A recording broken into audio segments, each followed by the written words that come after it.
Hello everyone, my name is Anthony and welcome back to another monthly Lunch and Learn. This month we'll be building off of two previous Lunch and Learns where we spoke about neck pain and low back pain. This month we'll be speaking about general concepts in spine health, from muscular balance to injury forces, and how to stay protected. We want to mention that this video is intended for educational purposes only and should not be interpreted as medical advice. Enjoy! First, let's begin by understanding your spine. Your spine's major responsibilities are to protect the spinal cord and provide stability. The spinal cord is protected by a series of vertebrae, providing a very tight system of bony protection. In total, there are 33 vertebrae, but only 24 are mobile. However, this mobility is very limited. A common misconception is that the spine allows for high mobility because we are able to bend, flex, and rotate the spine very willingly. In truth, we are only able to move this much because there are so many small joints between our vertebrae, each with very little mobility themselves. This is how our spine prefers it: small individual movements with little force production, basically only used during daily activity. This is why our spine is primarily for stability, a foundation for our body to build out from. However, due to small and large muscle systems that connect our spine to the rest of the body, like the arms and legs, the spine is susceptible to a variety of disorders. Let's talk about this in terms of tensegrity.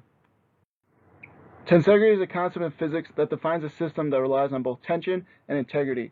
If you see the image to the right, you can see a system made of wood and wires.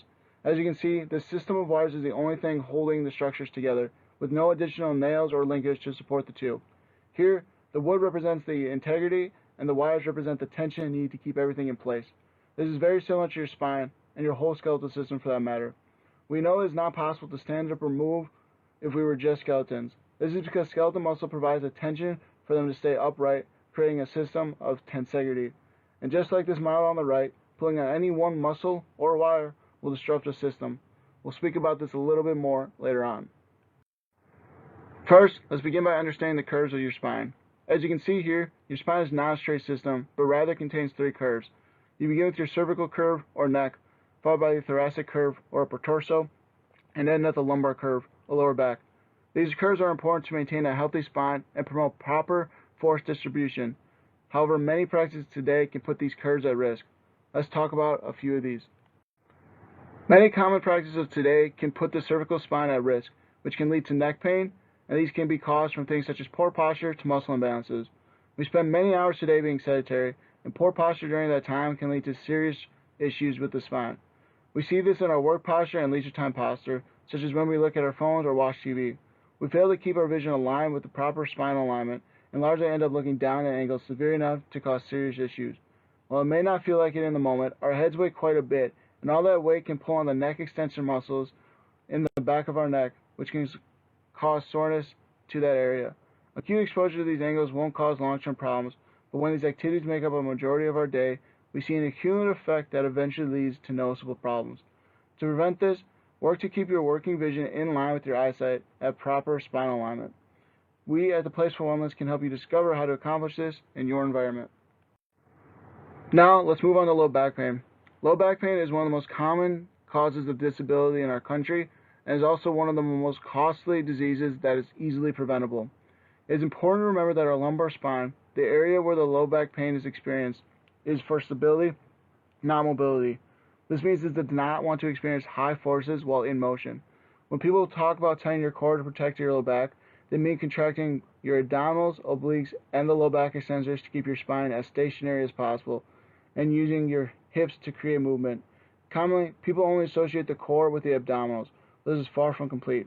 If you don't pay attention to those rotators and extensors, you'll experience an imbalance that bothers the system. Additionally, you have to pay attention to the areas outside of the immediate system, such as the hips. If you don't keep balance between the hip flexors and extensors, or those muscles that move your leg, you may still find problems that will affect the spine. This is because the tensegrity system will try to fix the problem as easily as possible, meaning you will lose your natural curves and proper hip alignment.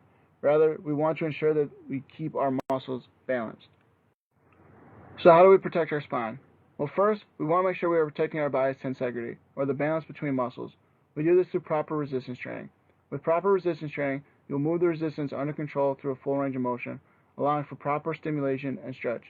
Furthermore, you have to understand the forces that work on your spine. First, we have compression forces, or vertical forces throughout the spine. These happen when you have a bar on your back, or holding something heavy, or even when you just sit down. These type of forces compress the intervertebral discs of your spine. Your intervertebral discs are represented by the green pads in this image and are collagen fibers separating one vertebrae from another. When compressed properly, the intervertebral discs experience equal pressure on their whole surface. However, when you compress them while in movement, such as bending forwards, backwards, or to the side, you risk herniating a disc by pinching one side and causing a bulging on another. This can be very painful as they may cause pinching of the spinal nerve and allow the vertebrae to rub together. Another force you need to be aware of are shear forces, or forces that come from the side. These can come from trying to pick up something heavy while bent over with poor posture. Here, the vertebrae almost slide apart, which also irritates the intervertebral disc. The collagen fibers that make up these discs act almost like shirt fibers, and when you pull those fibers apart, they risk forming a hole, just like what would happen with your shirt. This too can lead to pain through irritation of your spinal cord.